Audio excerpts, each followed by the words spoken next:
Hello friend, સ્વાગત છે તમારું મમાજ રસોઈમાં। આજે હું તમારી સાથે શેર કરીશ મટકા મલાઈ કુલ્ફી। મટકા મલાઈ કુલ્ફી એકદમ ઓછા ઇન્ગ્રેડિયન્ટની બની છે અને સરળતાથી બની જાય છે। એટલે તો ચાલો આપણે હવે મટકા મલાઈ કુલ્ફીની રેસીપી શરૂ કરીએ। તો કુલ્ફી માટેના ઇન્ગ્રેડિયન્ટ છે 1 લીટર દૂધ લીધું છે અને થોડું દૂધને કોર્નફ્લોર ગળવા માટે કાઢી લીધું છે અને 2 ચમચી કોર્નફ્લોર છે અને 5 થી 6 ચમચી ખાંડ છે અને આપણી ઘરની ફ્રેશ મલાઈ છે। તો હવે આપણે સ્ટાર્ટ કરશું।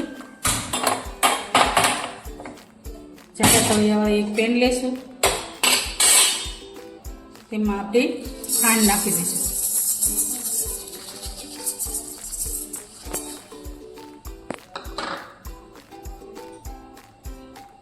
થોડું પાણી નાખશું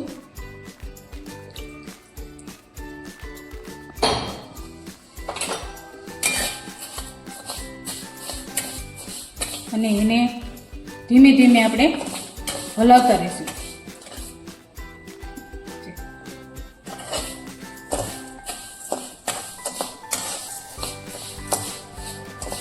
ખાંડ આપણી ઓગળી જાય ત્યાં સુધી આપણે ધીમી આંચ પર હલાવતા રહેવાનું છે। મટકા મલાઈ કુલ્ફી એવી છે કે તમને એકદમ સ્વાદિષ્ટ અને મીઠી લાગશે। એમાં એકદમ ઓછા ઇન્ગ્રેડિયન્ટ છે છતાં કુલ્ફીનો સ્વાદ એકદમ તમે બહારની કુલ્ફી ભૂલી જશો એવી આ કુલ્ફી બનવાની છે। તો તમે મારો આ વિડીયો પૂરેપૂરો જોજો અને તમે પણ ઘરે બનાવવાની કોશિશ કરશો। ખાંડનું પાણી મળી ગયું છે અને બીજી વાર ખાંડ મેલ્ટ થવા લાગી છે અને એને હલાવતા રહેવાનું છે જ્યાં સુધી ગોલ્ડન થાય ત્યાં સુધી।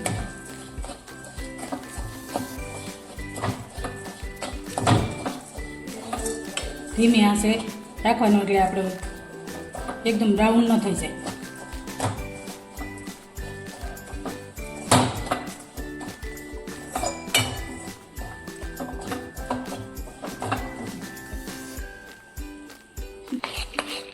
તો તમે જોઈ શકો છો કે આપણી ખાંડ એકદમ ગોલ્ડન થઈ ગઈ છે। હવે આપણે ગેસ બંધ કરી દઈશું અને થોડીક વાર એને હલાવતા રહીશું।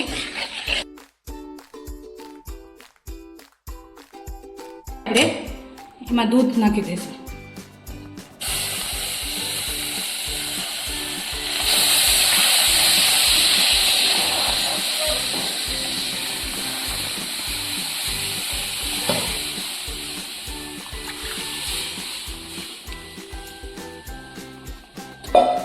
દૂધ સુધી એને ઉકાળવાનું છે। હવે આપણું આ દૂધ 5 મિનિટ માટે ઉકળે છે ત્યાં સુધીમાં આપણે કોર્નફ્લોરનો ગોળ બનાવીને તૈયાર કરી લઈશું। તો એને થોડું થોડું દૂધ નાખતા જશું અને કોર્નફ્લોરને ગોળી લઈશું કારણ કે નહીંતર ગાંઠા પડી જાય।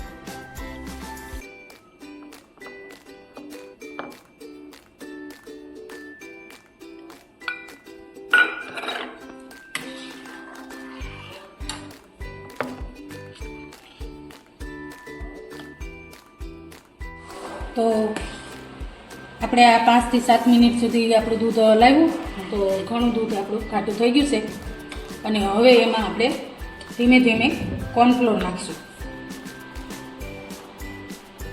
કોર્નફ્લોર નાખતા જશું અને હલાવતા જશું, થોડું થોડું નાખશું જેથી ગાંઠા ન પડે એનું ધ્યાન રાખવાનું।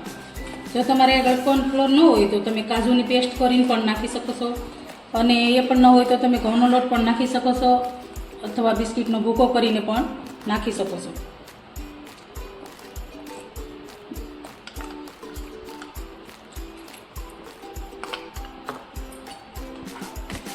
હવે કોર્નફ્લોર નાખ્યા પછી પણ આપણે 4 થી 5 મિનિટ સુધી દૂધને ઉકળવા દઈશું।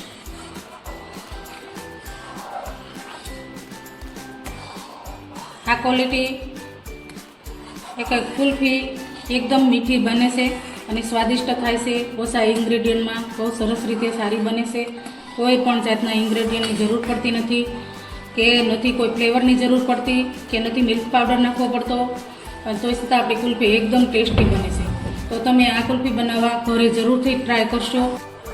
તો 5 થી 7 મિનિટ સુધી આપણે દૂધ ઉકાળ્યું એટલે તમે જોઈ શકો છો આવું દૂધ આપણું ઘટ બની ગયું છે. હવે આપણે ગેસ બંધ કરી દઈશું અને મટકા મલાઈ કુલ્ફી છે તો પછી મલાઈ તો નાખવી જ પડશે. એના માટે હવે હું મલાઈ ઉમેરીશ. જરૂર પૂરતી મલાઈ નાખીશ. આપણી ઘરની તાજી ફ્રેશ મલાઈ હોય એ નાખવાની અને મલાઈ નાખવાથી એકદમ કુલ્ફીનો ટેસ્ટ બિલકુલ બદલી જાય છે. અને જરૂર મુજબ નાખીશું.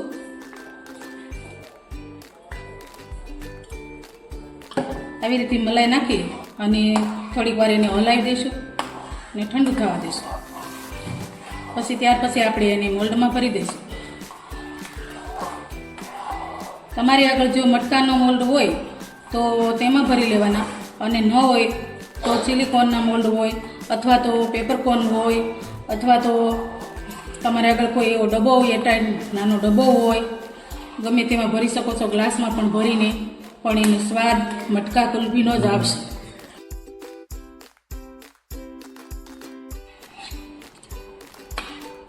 હવે આપણું દૂધ ઠંડુ થઈ ગયું છે. તમે જોઈ શકો છો કે એકદમ ક્રીમી બની ગયું છે માવા જેવું. અને આપણે માવો નથી નાખ્યો છતાંય માવા જેવું એકદમ ક્રીમી બની ગયું છે. અને જો અત્યારે જ તમે આ સમયે એમાં એલચીનો ભૂકો નાખી શકો છો અથવા તો કાજુના ટુકડા કરી કાજુ અથવા બદામના ટુકડા કરીને નાખી શકો છો. પણ હું અત્યારે કાંઈ નથી નાખતી છતાં એટલી જ ટેસ્ટી ક્વોલિટી આપણી બનવાની છે એટલે કે કુલ્ફી.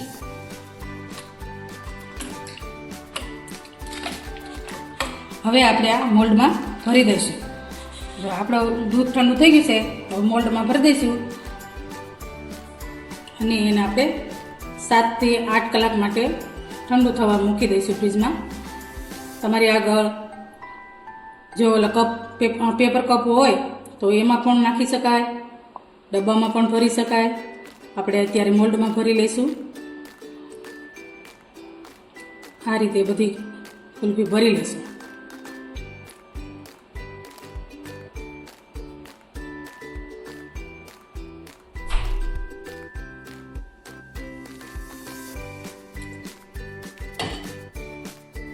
હવે આપણે આ રીતે આપણી કુલ્ફી મોલ્ડમાં ભરી લીધી છે. હવે એને 7 થી 8 કલાક માટે ફ્રીઝરમાં મૂકી દઈશું અને ટાઈમ હોય તો ઓવરનાઇટ પણ મૂકી શકાય.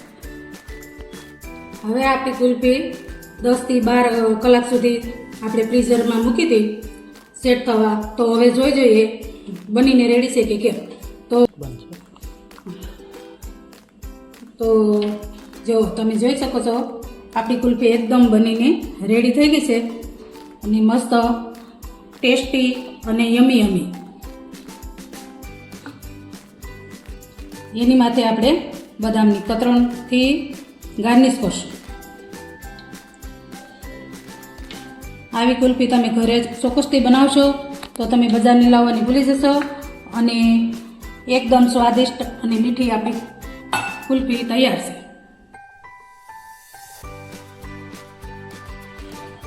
તો મિત્રો મારી આ મટકા મલાઈ કુલ્ફીની રેસીપી તમને કેવી લાગી તે જરૂરથી કમેન્ટમાં જણાવજો અને લાઈક કરજો, શેર કરજો અને સબસ્ક્રાઈબ કરજો. હવે ફરી મળશું આપણે બીજી રેસીપી સાથે. Thank you.